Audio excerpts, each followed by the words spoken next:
오늘 이제 요한복음 함께 나눕니다. 요한복음은 다른 복음서와 이제 많이 차이가 납니다. 마태, 마가, 누가를 이제 공관복음 이렇게 비슷한 관점에서 이렇게 기록이 됐다는 거죠. 그래서 마태, 마가는 뭐 거의 90% 이상 같이 색깔이 나오고, 마가복음은 마가의 95%가 들어있을 정도로 비슷한데, 요한복음은 이 공통점이 10% 미만입니다. 10% 미만. 90%가 더 다른 관점으로 이렇게 기록이 되어 있다는 뜻이죠. 그리고 여기는 이제 예수님이 똑같이 예수님에 대한, 복음이 예수님이니까 예수님에 대해 썼는데, 요한복음에는 아주 독특하게 여기는 하나님의 나라 뭐 이런 관점이 아니라 믿음, 구원, 영생이라는 단어를 주로 써요. 여기는 하나님의 나라, 여기는 천국, 이런 관점으로 썼잖아요. 근데 여기는 믿음이라는 단어가 제일 많이 강조되어 있어요. 믿음이라는 단어가 104번 나와요. 여기는 마태복음에는 11번, 이 마가복음에 17번, 여기 이제 11번. 많이 안 나와요. 열 몇 번씩밖에 안 나오는데 여기는 100번 이상 나와요. 그리고 요한복음 20장 30절부터 31절에 이 책 요한복음 기록 목적을 명확하게 말해요. 기록 목적. 예수님이 하나님의 아들이심과 그를 믿어서 영생에 이르게 된, 곧 생명에 이르게 된다라는 이 구원, 생명이죠. 이것을 이제 강조를 했어요. 그래서 이렇게 차이가 있어요.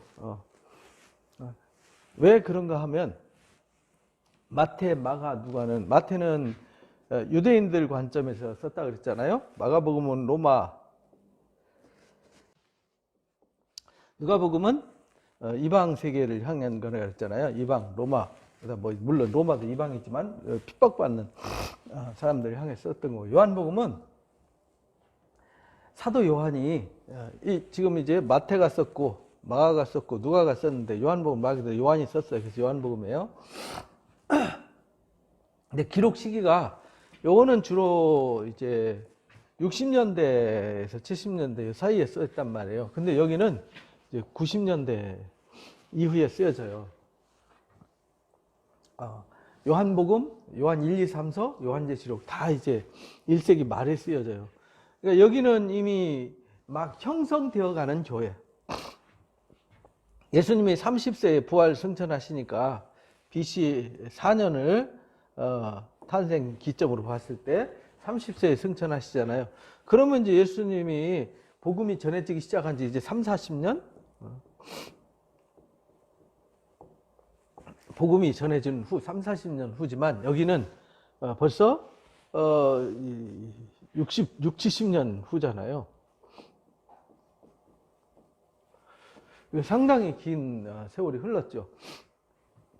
그래서 여기는 대상이 유대인이나 로마이나 이방인 모두에게 해당하는데, 여기는 모두에게.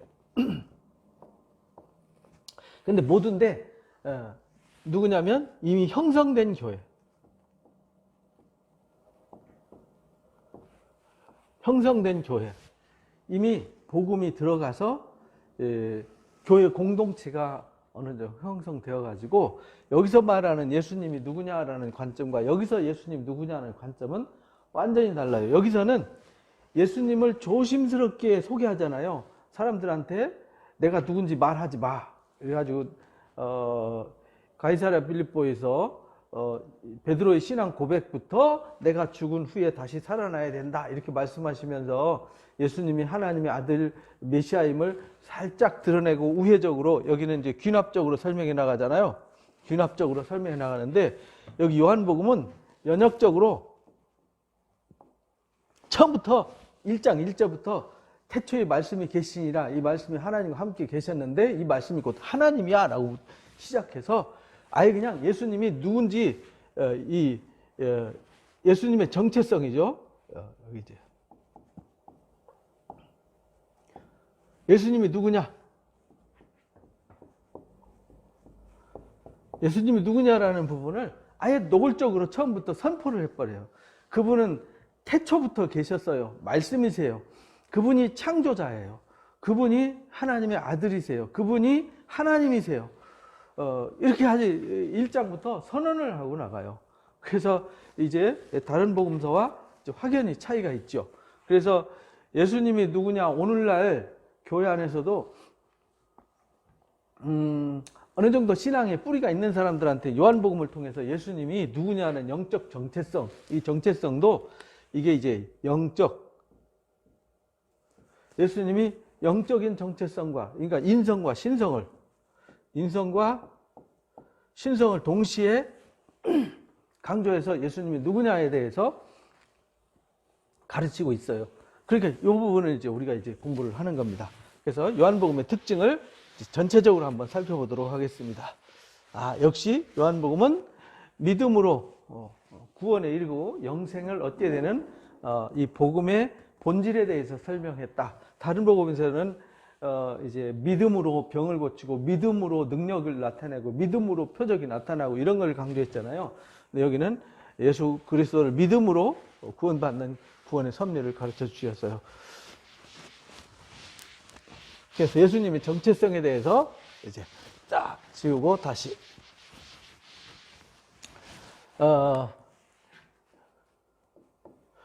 예수님이 누구냐는 거에 대해서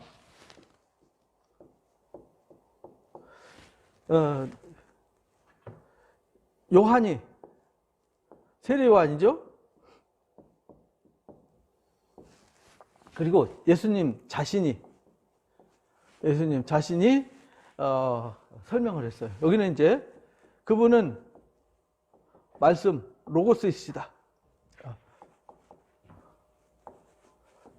로고스이시다. 그분은 생명이시다. 생명의 빛. 그분은 하나님의 어린 양이다.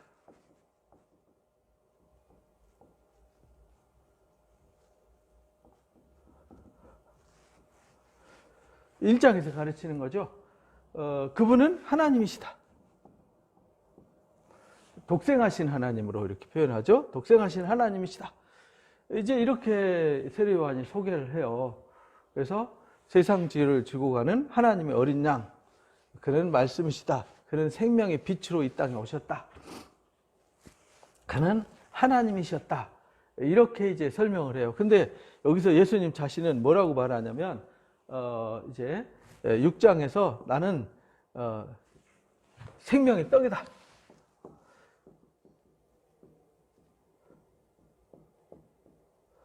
나는 생명의 음료다. 이렇게 이제 6장에서 가르쳐요. 그리고 8장에서 두 번째죠. 나는 세상의 빛이다. 8장에서 그 다음에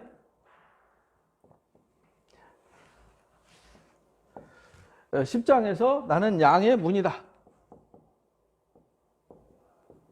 나는 양의 목자다.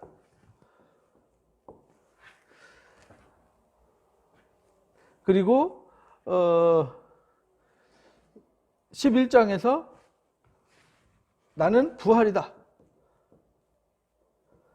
생명이다. 10장이죠. 그 다음에 나는 포도나무다.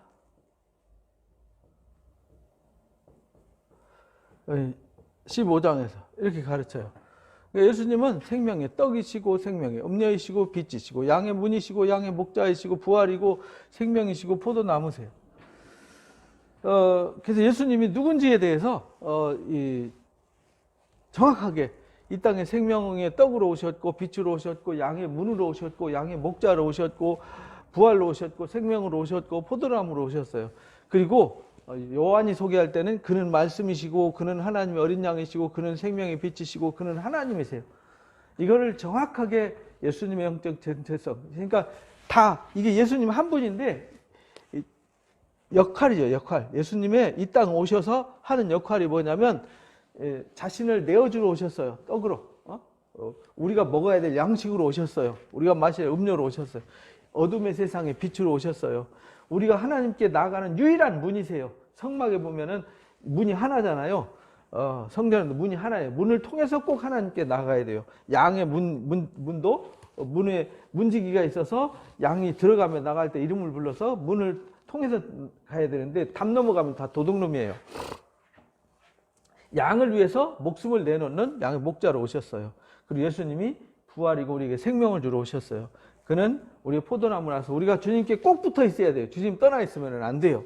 이걸 이제 가르쳐 주셨잖아요. 그런데 그분이 태초에 이 창조 이전에 계셨어요. 그분이 말씀이시죠. 로고스였단 말은 영원한 하나님의 세계, 창조의 세계의 그 창조의 근원이시고 창조의 창조주시였다. 근데 그가 말씀이 육신이 되어서 우리 가운데 오셨다. 그래서 이 말씀이 육체를 입고 오셨어요. 성육신에서 온 것이죠. 인카네이션에서 오셨어요. 그리고 그는 우리의 죄를 짊어진 하나님의 어린 양으로 오셨어요. 그는 생명의 빛으로 오셔서 누구든지 영접하면은 하나님의 자녀가 되는 권세를 주셨어요. 그는 독생하신 하나님이세요. 이렇게 가르쳐 주셨어요. 이 정체성. 근데 이걸 이제 기억을 하고 또 우리가 이제 알아야 되는 게 뭐냐면 요한복음은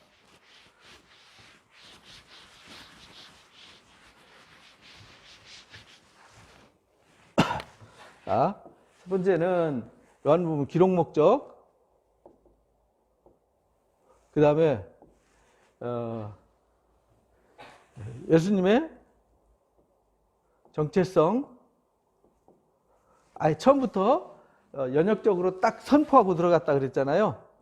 여기는 기록 목적이 믿음, 구원, 영생 이것에 대해서 기록을 했고 예수님이 누구냐에 대해서 명확하게 예수님의 역할과 기능 이 땅에 오셔서 하셔야 돼요. 마치 성막과 성전의 역할과 기능이 있듯이 예수님이 성전이 되시고 성막이 되세요. 그래서 이 2장에서는 내가 성전이다 이렇게 말했잖아요. 내가 성전이다 이렇게 가르쳐 주셨어요. 그리고 이제 세 번째의 특징이 뭐냐면 여기 이제 믿음이 강조되었다, 구원, 영생, 이제 하나님의 나라 이 개념보다는 이렇게 가르쳐 주셨고 여기서 또 가르쳐 주신 것은 대부분 마태복음, 마가복음은 이방 갈릴리 지역에서 주로 활동하다 마지막 일주일 얘기가 십자가 사건은 종려주일 이후에 예루살렘에 올라가셔서 사역하셨던 사역 활동 얘기. 나머지는 다 갈릴리와 이방 지역 얘기예요. 누가복음도 마찬가지였죠. 1장부터 9장까지 이제 갈릴리 지방에서 또 9장부터 19장까지 이제 이방 지역에 대해서 그 다음에 19장 말미부터 24장까지 예루살렘에서의 일주일 이야기 이렇게 돼 있잖아요. 근데 여기는 2장에 갈릴리 가나 혼인잔치 얘기하고 4장에 왕의 신하 고친 얘기하고 6장에 오병이어의 기적 얘기 그 다음에 풍랑을 전단케 했던 그 간단한 얘기 나오고요. 나머지는 전부 다 어디 얘기냐면 예루살렘이 구심점입니다. 예루살렘과 유대 지방이죠. 주로 예루살렘이에요. 예루살렘인데 예루살렘 언제 얘기냐면 절기 때 얘기입니다. 예수님이 다 절기에 올라가셔서 무슨 일을 하세요. 절기인데 어떤 절기냐면 6월절 그 다음에 초막절 그 다음에 수전절 그리고 또 논쟁이 나오는데 뭐가 나오냐면 안식일 여기에 대해서 주로 써요. 이게 뭐냐면 절기와 안식일이 곧 예수님의 역할과 기능의 핵심 키워드란 말이에요. 그래서 거기다가 이걸 이제 절기를 집어넣어서 설명을 한 거예요. 다른 복음서에서는 이방 세계에서 있었던 사건을 주로 다루는데, 여기서 이제 이 절기 때 올라갈 때마다 무슨 사건이 생기는데, 여기 네 번째 이제 어떤 사건이 등장하는데, 첫 번째는 갈릴리 가나에서 혼인잔치, 물이 포도주가 됐죠. 물이 포도주로 변하는 역사가 있어요. 그 다음에 4장에서 이제 왕의 신하를 고쳐줘요. 그 다음에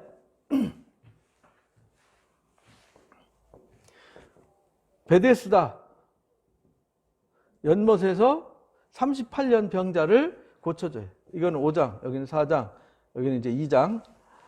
그 다음에 6장에서 오병이어 얘기죠.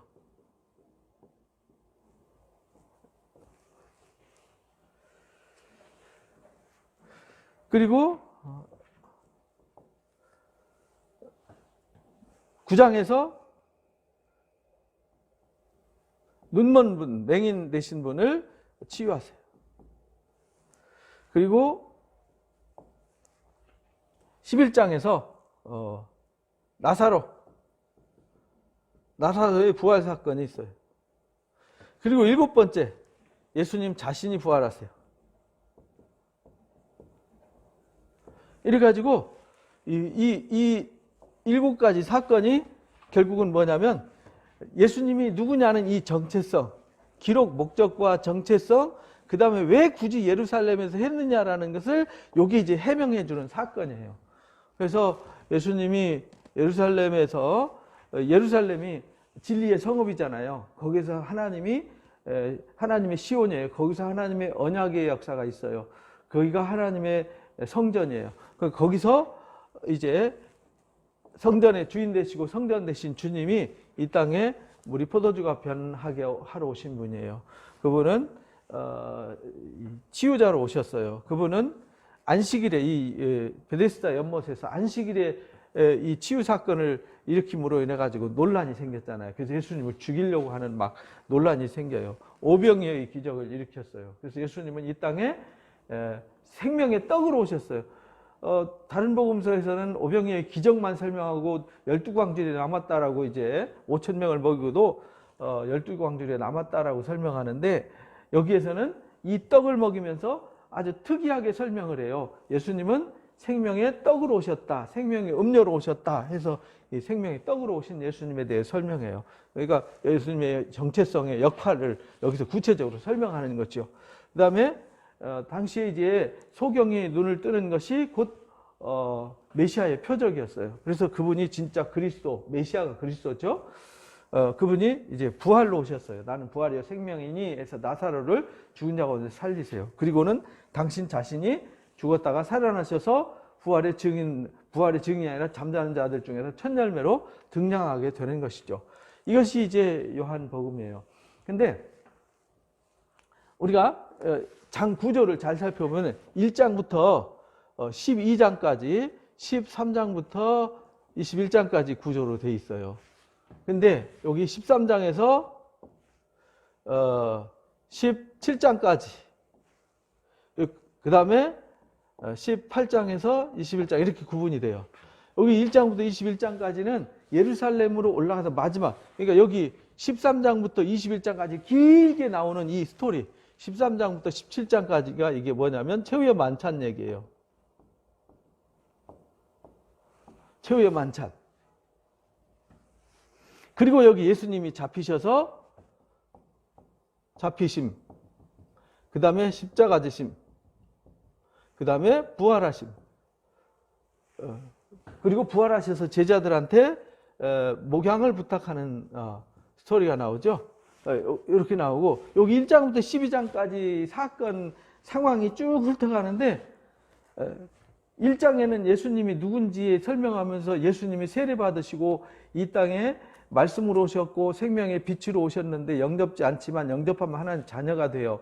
그분은 말씀이 육신이 되어서 오신 분이잖아요. 그분은 하나님이시잖아요. 근데 그가 세례 요한이 세례를 통해서 등장하세요. 그럼 세례 요한도 자기가 그분이 누군지 몰랐는데 세례를 줄 때 그 위에 성령이 비둘기같이 임하는 것을 보거든 그가 하나님의 아들이심을 믿어라. 이렇게 해서 본인도 알게 되었다. 이렇게 설명하고 넘어가요. 그리고 2장에서는 가나 혼인잔치에서 물이 포도주로 변체하는 역사가 있잖아요. 그걸 통해서 예수님이 어떻게 오셨는지를 이제 이렇게 설명해 나가는 거예요. 진짜 그분이 말씀이 육신이 되어 오신 하나님이심을 표적으로 증명하는 거죠. 그리고 니고데모라는 사람이 나타나가지고 예수님이 누구냐? 어떻게 사람이 하나님 나라에 이를 수 있는가를 설명하는 얘기를 여기서 이제 니고데모 얘기를 통해서 가르쳐 주세요. 니고데모가 밤중에 찾아와 가지고요. 그분이 누군지 이제 물어보는 거예요. 당신은 참 훌륭한 분이십니다. 근데 훌륭한 선생님이신데 지도자라 그가 밤에 예수께 와서 랍비여 우리가 당신 하나님께로부터 선생인 줄 아는데 하나님께 함께 하시지 않으면 당신이 행하는 표적을 행하실 수 없습니다. 그러니까 예수님이 뭐라 그러는 거 아니? 진실로 내가 너희한테 이른다. 사람이 거듭나야 하나님 나라에 이를 수 있다. 거듭나야 하나님 나라를 볼 수 있고 들어갈 수 있다라는 말씀을 시작부터 말씀하세요. 그래서 여기 이제 물이 뭐가 돼야 되냐면 포도주가 돼야 돼요. 이게 변하잖아요. 이걸 은연중에 하나의 사인으로 메시아의 사인으로 보여주는 거예요. 그래서 예수님은 이 땅에 뭘로 오셨냐면 물이 포도주로 변케하시는 분, 곧 우리가 죽을 사람이 죽지 아니하는 죄인이 의인으로 하나님의 아들로 변하는 역사, 이것이 니고데모를 통해서 증명을 하셨어요. 그러면서 땅의 일과 하늘의 일을 설명하세요. 내가 땅의 일을 설명해도 못 알아듣는데 하늘 일을 어떻게 알겠냐. 그러면서 예수님이 오신 목적을 거듭남과 함께 가르쳐 주신 것이 하나님이 모세를 들어서 광야에서 구리뱀을 들어서 높이 매달고 불뱀 물려서 죽어가는 사람들한테 보는 자는 살리라 한 것처럼 이 십자가에 매달린 예수님을 믿기만 하면 구원받고 영생에 이르게 된다. 예수님 오신 목적은 이 거듭남, 구원, 물이 포도주로 변케함, 그가 구원을 위해서 오셨다라는 걸 설명해요. 근데 이것이 되게 어려워요. 그죠? 영적인 일이기 때문에. 그래서 이건 뭘로만 알 수 있느냐? 믿음으로만 알 수 있어요. 그래서 여기 믿음을 강조했어요. 믿고 구원을 얻어요. 영생을 얻어요. 누구든지 하나님이 세상을 이처럼 사랑하사 독생자를 주셨으니 이는 저를 믿는 자마다 멸망치 않고 영생을 얻게 하려 하심이라. 이렇게 가르쳐 주세요. 그러니까 이 일은 하늘에 속한 일이에요. 땅에 속한 자들은 몰라요. 그래서 위로부터 오신 자가 위의 것을 말할 때 성령을 한량씩 부어주셔서 그걸 알게 해요. 이걸 이제 3장에서 가르칩니다. 그 다음에 4장에서 수가성 여인을 만나는 사건이 등장해요. 수가성 여인을 만나서 원래 예수님이 다닐 때에는 지도가 이렇게 돼 있잖아요. 그러면은 여기 갈릴리 지방으로 다닐 때는 이렇게 다녔어요. 요단강, 여기 요단강인데 요단강 건너편은 베레아 지역으로 이렇게 해서 여리고로에서 예루살렘 올라갔는데 여기 사마리아 지방을 안 지나다녔어요. 왜냐하면 유대인들이 사마리아 지방은 부정하다 해서 사마리아 사람들도 싫어했고 유대인들도 싫어했어요. 그런데 예수님이 여기를 지나가다가 세겜, 세겜이 수가성이에요. 거기서 사마리아 여인을 만나서 대화하는 얘기가 나오잖아요. 그러면서 예수님이 내가 주는 물을 먹으면 영생한다라는 생명수, 영원한 생명수에 관한 말씀을 하세요. 그리고는 그 사마리아 여인을 통해서 이제 추수의 역사를 가르쳐 주셨어요. 한 사람이 뿌리고 다른 사람이 거둔다라는 추수의 역사에 대해서 설명을 해요. 4장. 그래서 여기 뭘 가르치냐? 이방인일지라도 메시아를 영접하면 구원받고 생명수를 공급받아서 구원을 받아요. 그것이 4장 이야기예요. 그리고는 이제 바로 여기 보세요. 여기도 이제 3장도 예루살렘이에요. 요것만 2장만 갈릴리 사건이에요. 갈릴리 사건. 그리고 니고데모 사건은 예루살렘 올라간 사건이에요. 그리고 이 4장도 이 사마리아를 지나가다가 예루살렘 왔다가 지나가다가 사건이잖아요. 그 왕의 신앙 고치는 얘기가 나와요. 그리고는 5장에 다시 절기가 돼서 5장에 보면은 초막절에 올라와요. 유대인의 명절이 돼가지고 올라오죠.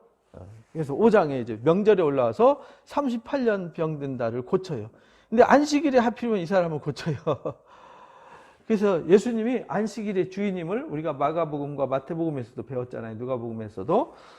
그래서 이 38년 병든 자를 고치세요. 이것이 사건이 돼가지고 예수님이 오신 목적을 설명하세요. 여기는 누구든지 구원받을 수 있고, 여긴 거듭나야 구원받을 수 있고, 거듭난 사람은 예수님을 믿어야 거듭날 수 있고, 구원을 받을 수 있고, 이거 위로부터 온 역사예요. 근데 여기 38년 된 병자를 통해서 예수님 오신 목적은 뭐냐면 죽은 자를 살리러 오셨어요. 아들의 음성을 듣는 자는 살아요. 아버지께서 일하시니 나도 일해요. 그러니까 아버지가 하는 일이 예수님이 하는 일이에요. 그래서 우리도 예수님이 하는 일을 해요. 그게 뭐냐? 죽은 자를 살리는 일을 하는 거죠. 그래서 아들의 음성을 들으면 죽은 자들이 살아나요. 그래서 생명의 부활이 있고 심판의 부활이 있어요. 그리고 이 안식일에 생명을 구원하는 이 일을 통해서 예수님이 영원한 생명을 주러 오셨어요. 근데 이 생명을 주기 위해서 기록된 얘기가 성경에 기록되어 있어요. 근데 그 성경을 사람들이 묵상하는데 성경은 누구에 대해서 썼느냐? 예수님에 대해서 썼다. 이렇게 말해요. 근데 너희가 나한테 오지 않는다. 이걸 가르쳐요. 그리고 6장에서는 예수님이 오병이어의 기적을 통해서 내가 생명의 떡이요 생명의 음료다. 내 살을 먹고 내 피를 먹지 않으면은 너희가 생명을 얻을 수 없다. 그러니까 어떻게 우리가 사람의 살을 먹고 피를 마시냐 해서 사람들이 이 말은 되게 어렵다 해서 다 떠나가잖아요. 그때 베드로한테 말해요. 너희들도 떠나가려느냐? 그러니까 베드로가 영생의 말씀이 주께 있는데 우리가 어디로 가겠습니까? 하면서 가르쳐 주세요. 내가 이른 말은 영이고 생명이야. 곧 내 말, 주님이 하신 말씀이 곧 떡이고 생명이라는 거야. 그래서 예수님이 말씀으로 오셨고 말씀으로 십자가 지시고 말씀으로 승천하셨어요. 그래서 예수님이 말씀 본질이시고 예수님의 말씀을 우리가 먹고 살아야 된다라는 것을 가르쳐 주셨어요. 우리에게 먹어야 될 양식이 있다. 그 다음에 7장에 이제 절기에 또 올라가잖아요. 절기에. 요거는 이제 6장은 갈릴리 사건이에요. 갈릴리. 여기 이제 2장에 갈릴리. 그리고 여기 6월절, 여기는 이제 사마리아 지방, 여기는 이제 6월절, 예루살렘, 여기도 이제 갈릴리 지방하고 그 다음에 7장이 자, 요거는 지웁니다.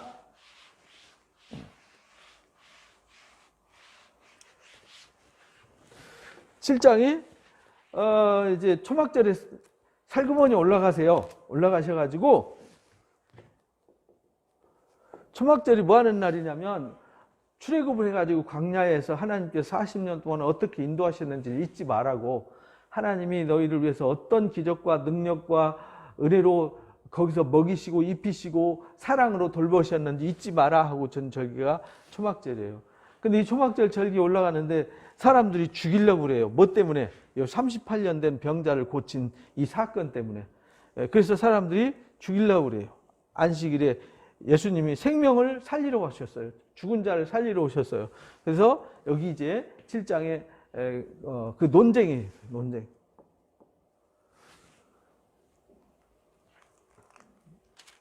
그래서 예수님을 잡고자 하지만 못 잡았죠. 그러면서 예수를 믿는 사람들에게는 입에서 생수의 강이 흘러난다라는 생수의 강 얘기를 해요. 그리고는 8장에 넘어가면서 이 간음한 여인을 잡아가지고 용서해 주는 얘기가 나오죠.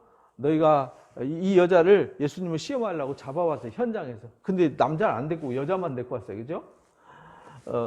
데리고 와가지고 이 여인을 어떻게 하나 시험하려고 그랬죠. 왜냐하면 모세 율법에는 돌로 쳐서 죽여라. 근데 예수님이 그렇게 말하면 잔인하다 라고 해서 또 몰아세우려고 했고, 용서하면은 모세의 법을 지키지 않는다. 그러니까 빼도 박도 못하게 딱 사면 초과시켰는데 예수님이 땅에다 글씨를 딱 쓰시고 일어나셔서 누구든지 죄 없는 자가 먼저 돌로 쳐라 하는 사건이 등장해요. 그러면서 다시는 죄 짓지 말라. 그래서 예수님은 이 땅에 뭐하러 오셨냐면 죄를 사해 주러 오셨어요. 누구든지 죄가 의인은 없어요. 모든 사람이 다 죄인이에요.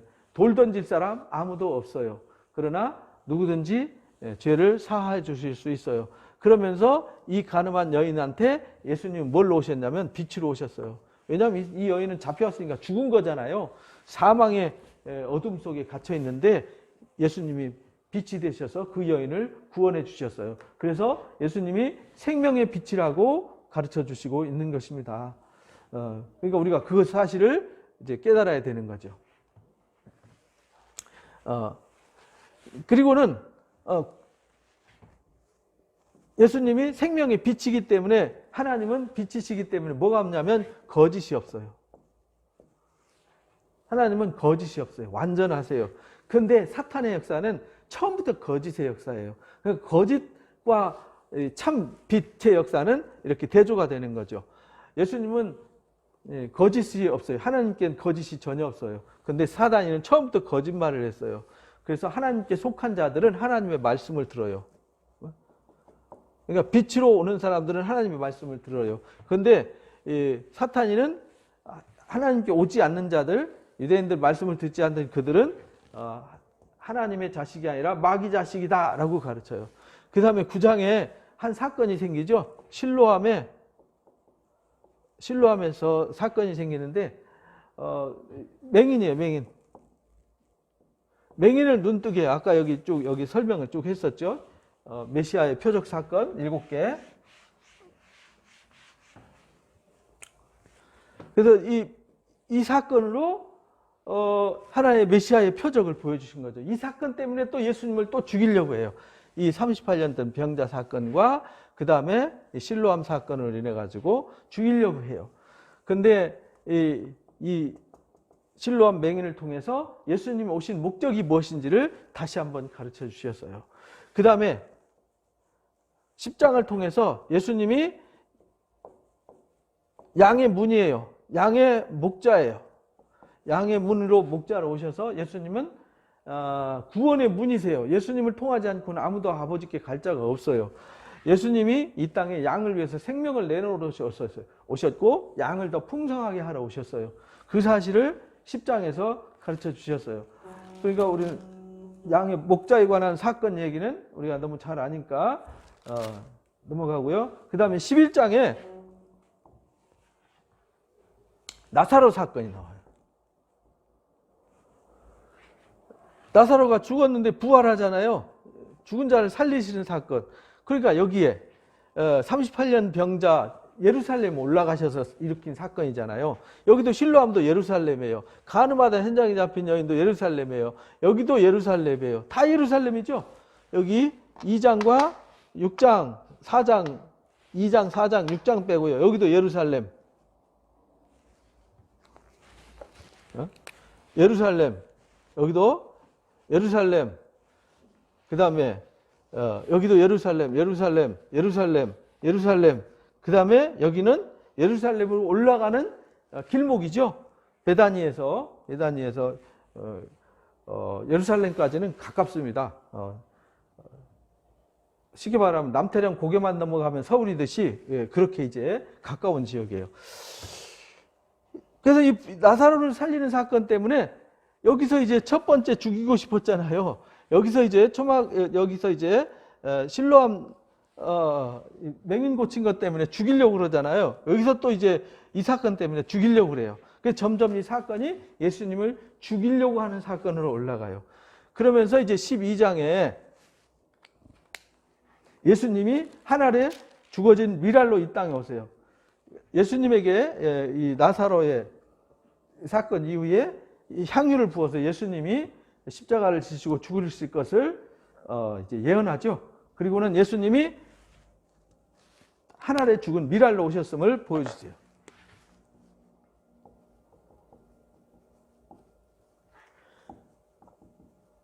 향유 붓는 사건으로 인해 가지고요. 이렇게 해서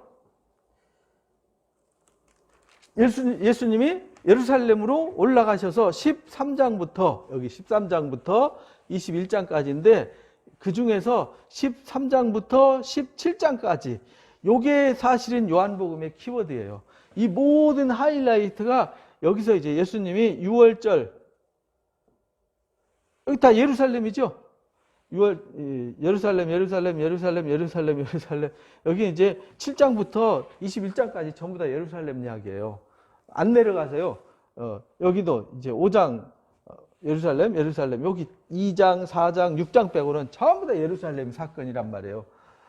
근데 예수님이 다른 복음서에는 일주일만 예루살렘에서 사건 일으킨 걸로 하잖아요. 근데 예수님이 어려서부터 절기 때마다 3대 절기마다 예루살렘에 올라가셨어요. 그때 당시에는 절기를 지키기 위해서 꼭 예루살렘에 3차례, 성전은 1년에 3번밖에 안 갔어요. 사도행전에서 매일 성전에 갔다는 말은 성지순례 왔다가 그 자리에 멈춘 사람들이 성전 안에 있으니까 매일 성전에 올라간 거고요. 원래 구약시대나 신약시대 사람들은 성전은 1년에 3번밖에 안 갔어요. 그리고 안식일이나 모든 것은 예배는 어디서 했냐면 가정에서 했어요. 가정에서. 6월절에 최후의 만찬하면서 있는 사건이에요. 그래서 13장에 예수님이 세족식을 하죠. 그래서 내가 너희를 선생된 자로서 주가 되어가지고 발을 씻겼으니까 나를 본받아서 너희들도 이렇게 발을 씻겨주는 자가 되라. 그리고 내가 새 계명을 준다. 너희는 서로 사랑하라. 내가 너희를 사랑한 것 같이 서로 사랑하라. 이 말씀을 주셨어요. 13장에 새 계명을 주셨어요. 이것이 이제 예수님이 하신 일이에요. 그리고 가룟 유다가 팔 것을 예고하시죠. 그리고 14장으로 넘어갑니다.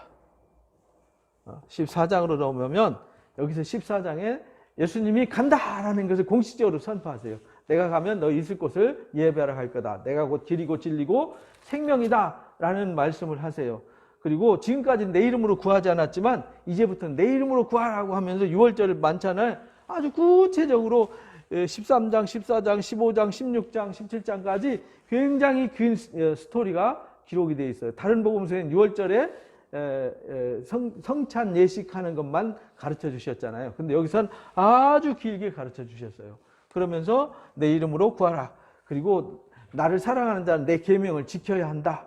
라는 것을 가르쳐 주셔요. 나를 사랑하고 내 계명을 지키는 자들에게 하나님이 예수님도 그에게 그 사랑을 나타내고 그 능력을 나타낼 거다. 그러면서 여기서 이제 슬쩍 이제 여기에 간다. 내가 길이고 진리고 생명이다. 그리고 주님의 이름으로 기도해라. 그러면서 뭘 가리키냐면 너희가 내 말을 지켜야 된다. 그게 나를 사랑하는 자다 하면서 요 사실들을 요 앞에까지 이거 다 말씀하신 이 예수 그리스도가 누군지에 대한 영적 정체성과 예수님의 이 본질에 대해서 가르치기 위해서 진리의 영을 보내시겠다. 그게 누구냐? 보혜사다. 이렇게 말해요. 14장부터 16장까지 이 보혜사 진리의 성령의 얘기에 대해서 나와요. 그래서 26절에 보면 보혜사 곧 아버지께서 내 이름으로 오실 성령 그가 너희에게 모든 것을 가르치고 모든 걸 가르치세요. 그리고 주님의 말씀, 이 가르쳐 주신 모든 영적인 깊은 의미를 알게 하세요. 그리고 15장에 느닷없이 포도나무 비유를 가르쳐 줘요. 이게 신앙의 본질이라는 거죠. 내가 간다. 근데 너희가 내 안에 있어야 된다. 주님 안에만 있어야 돼요. 포도나무고 우리는 가지니까 가지가 절대 이 포도나무에서 떨어져 있으면 안 돼요. 이 가지의 본질을 가르쳐요. 있어야 공급받고 열매를 맺을 수 있어요. 그리고 그 안에서는 주의 말씀이 구하고 주의 말씀이 구하는 자들은 무엇이든지 구하면 다 응답받을 수 있어요. 그러면서 다시 여기 진리의 성령에 대해서 다시 한번 가르쳐요. 15장 26절에 내가 아버지께로부터 너에게 보낼 보혜사 곧 아버지께로부터 나오는 진리의 성령이 오실 때 그가 나를 증언할 거다. 너희들도 함께 있으므로 증언한다. 그러면서 이제 16장에 본격적으로 여기서 진리의 성령 해놔놓고 16장에서 진리의 성령에 대해서 가르쳐 주세요. 그가 죄에 대해서 의에 대해서 심판에 대해서 가르친다. 내가 가는 것이 유익하다. 가야 그 다른 보혜사가 온다. 이걸 가르쳐 주세요. 왜냐하면 주님이 육체를 가지고 오셨기 때문에 가셔야 돼요. 그리고 진리의 영이 오셔야 온 세계에 복음을 전할 수 있고 모든 사람들 가슴 속에 진리의 영을 부어서 진리를 깨닫게 할 수 있어요. 그래서 그가 죄에 대해서 의에 대해서 심판에 대해서 깨워주세요. 죄에 대해서 하면 주님을 믿지 않는 게 죄예요. 의에 대해서 하면 예수님을 믿지 않아요. 예수님 믿는 게 의거든요. 그리고 심판에 대해서라면은 11절에 나오죠. 심판에 대해서라면 세상 임금이 이미 심판을 받았기 때문이다. 이미 이 세상은 심판받은 곳에 와서 예수님 뭐하러 오셨냐? 구원하러 오셨어요. 근데 그 사실을 사람들이 인식하지 않아요. 그래서 죄에 대해서, 의에 대해서, 심판에 대해서 깨우쳐 주러 오세요. 그러니까 이 사실을 진리의 성령을 통해서만 알 수 있게 하세요. 그래서 그가 우리를 모든 진리 가운데 인도하고 진리를 깨우쳐 주세요. 이것이 이제 최후의 만찬에서 가르쳐 준 이야기예요.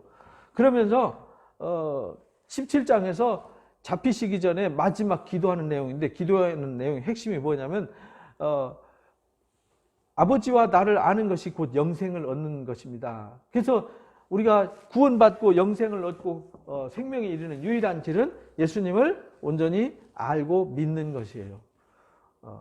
그것이 영생을 얻는 비결이에요. 그런데 사람들이 주님을 알았어요. 다 알아요. 그래서 주님이 하나인 것처럼 우리도 하나가, 아버지와 예수님이 하나인 것처럼 우리도 하나이기를 원하셨어요. 그리고 우리를 데려가려고 기도하시는 것이 아니에요. 이 땅에 우리가 남아있기 때문에 우리를 진리로 거룩하게 해달라고 기도하세요. 그리고 이들을 통해서 아버지 영광 나타낼 수 있기를 기도하는 내용이죠. 그것이 이제 17장 얘기입니다. 그 다음에 18장에 예수님이 잡히셔서, 여기 18장부터 21장까지 잡히세요. 예수님이 잡히셔서 이제 재판을 받으시죠. 재판을 받으시고 베드로가 부인하는 이야기, 대제사장한테 재판받는 얘기가 나옵니다. 그리고 빌라도가 내가 유대인의 왕이냐, 진리가 뭐냐 라는 질문을 했던 이야기가 나옵니다. 그리고 말고의 길을 쳤던 얘기가 나오죠.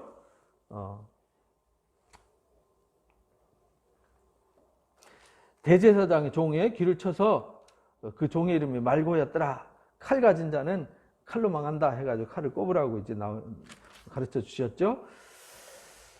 그러면서 이제 십자가에 넘겨주셔서 19장에 예수님이 십자가에 못 박히세요. 그거는 이제 다른 복음서하고 비슷한데, 예수님이 채찍 받으시는 내용이라든지 대제사장들이 십자가에 못 박아달라고 막 부르짖는 얘기들이 있어요. 소리 질러서 내어주죠. 근데 십자가에 못 박히셔서 운명하시는데, 십자가의 죄패, 여기 특별히 이제 19장에 죄패에 헬라말과 로마말과 헬라말과 유대말로 세 가지 언어를 써서 유대인의 왕이라고 쓰세요. 빌라도가. 근데 이 유대인들이 반대해도 나는 써야 할 것을 썼다 하면서 이제 그걸 하나님의 뜻을 이루기 위해서 이제 거기에 그 이름을 써줬어요. 그리고 제비 뽑아서 속옷을 나눠 갖는 얘기가 나오죠. 그리고 십자가에서 세 마디 하시죠. 마태, 마가에서는 엘리 엘리 나마 사박다니 한 말씀밖에 안 하셨어요. 누가복음에서는 저들의 죄를 저들에게 돌리지 마옵소서라고 하는 용서해 주심을, 십자가에 못 박고 비난하고 조롱하는 들을 용서하셨죠. 그리고 우편에 달렸던 강도들한테, 우편에 달렸던 강도한테 너와 내가 오늘 낙원에 있을 거다. 그리고 내 영혼을 아버지께 부탁하나이다 하는 세 가지 언어. 근데 여기는 어머니를 부탁하는 얘기가 나옵니다. 예수께서 자기 어머니와 사랑하시는 제자 요한한테 뭐라고 그러는 거 아니? 여자여 보소서 아들이니이다 하고 제자한테 어머니다, 네 어머니다 해가지고 평생에 순교하지 않고요. 1세기 말까지 마리아를 섬겼던 제자가 요한입니다. 에베소 교회에서. 그리고 십자가에 못 박히셔서 목마르다, 내가 목마르다, 다 이뤘다 하고 십자가에서 운명하세요. 그리고 옆구리 창으로 찔러서 죽음을 확인하는 스토리가 여기에 나옵니다. 옆구리에 창을 찔렀다는 이야기는 요한복음에만 나와요. 왜냐하면 옛날에는 죽음을 확인하기 위해서 망치로 무릎을 꺾었거든요. 근데 예수님은 이 출애굽기에 유월절 어린 양은 뼈를 꺾지 않아요. 그래서 예수님이 유월절 어린 양이 되시기 때문에 뼈를 꺾으면 안 돼요. 그래서 군병이 옆에서 창으로 찔러가지고 이쪽 오른쪽으로 해가지고 왼쪽으로 찔렀기 때문에 심장을 관통하죠. 그래서 물과 피를 다 쏟고 운명을 하시게 되시죠. 그리고 예수님이 아리마대 요셉에 의해서 장례 치러진 얘기. 그리고 이제 20장, 21장의 부활 사건에 아주 길게 나와요. 다른 성경보다 아주 길게 나옵니다. 예수님이 부활하셔서 여러 번 제자들한테 나타나세요. 다른 복음서에는 한 번, 두 번 나오는데 여기는 이제 여러 번 나타나세요. 제자들이 여인들한테 나타나고 그다음에 제자들한테 문을 꽉꽉 닫고 있을 때 제자들한테 나타났는데 도마가 없었어요. 그래서 도마가 있을 때 의심하는 도마한테 보고 믿는 자가 복이 있다 하면서 이제 보지 않고 믿는 자가 복이 있다. 그래서 믿음 없는 자가 되지 말고 내 손을 십자가의 자국을 만져보고 옆구리에 손 넣어보고 믿는 자가 되라 하고 말씀하셨던 스토리가 여기 나오죠. 그리고 다시 한번 제자들이에게 갈릴리 바닷가에서 나타나세요. 그리고 이제는 다른 사명을 주세요. 잘 몰랐는데 밤새 고기, 제자들이 예수님이 부활하시고 나서 주님을 만났는데도 가서 뭐 하고 있냐면 고기 잡고 있어요. 자기 생업으로 돌아가서. 그래서 그들에게 가셔서 야 오른쪽에다 그물 던져봐 했더니 주님의 말씀에 순종했더니 153마리의 물고기를 건져요. 그러니까 이들은 이제 순종하면은 우리는 힘으로는 아무것도 안 돼요. 그러나 주님의 말씀을 순종하면 많은 것을 낚을 수 있어요. 그래서 너희들은 네 고집대로 가서 네 하고 싶은 일 하지 말고 이제는 네가 나를 위해서 나가서 사람 잡는 어부가 돼야 된다라는 것을 가르쳐 주시고 베드로한테 내 양을 먹이라, 내 양을 치라, 내 양을 먹이라는 목양을 부탁하는 얘기와 베드로와 요한의 장차 미래 그가 십자가에 거꾸로 매달리기까지 복음을 위해서 살 것을 예고하는 말씀으로 끝납니다. 그래서 마지막에 이것 외에도 기록할 것이 엄청 많지만 기록하지 않았다. 왜? 다 기록하려면 이 세상에 쌓아둘 곳이 없을 만큼 엄청 많다. 그러니까 여기에 등장하는 7가지 표적 사건들은 대표적인 것이지 예수님의 모든 것이 기록된 것이 아니다. 마태, 마가, 누가, 요한에 기록된 표적 이야기가 42가지밖에 나오지 않습니다. 42가지면은 한 달에 한 건밖에 안 되잖아요. 예수님이 움직일 때마다 수많은 표적과 이적이 일어났는데 여기에 성경이 기록된 것은 대표적인 예수님이 누구냐, 뭘 하러 오셨느냐, 어떤 분이냐라는 것을 가르치기 위해서 한 것이지 요게 전부는 아니다. 성경 복음서는 예수님의 일대기를 쓴 게 아니에요. 예수님이 누구냐에 대해서 쓴 거예요.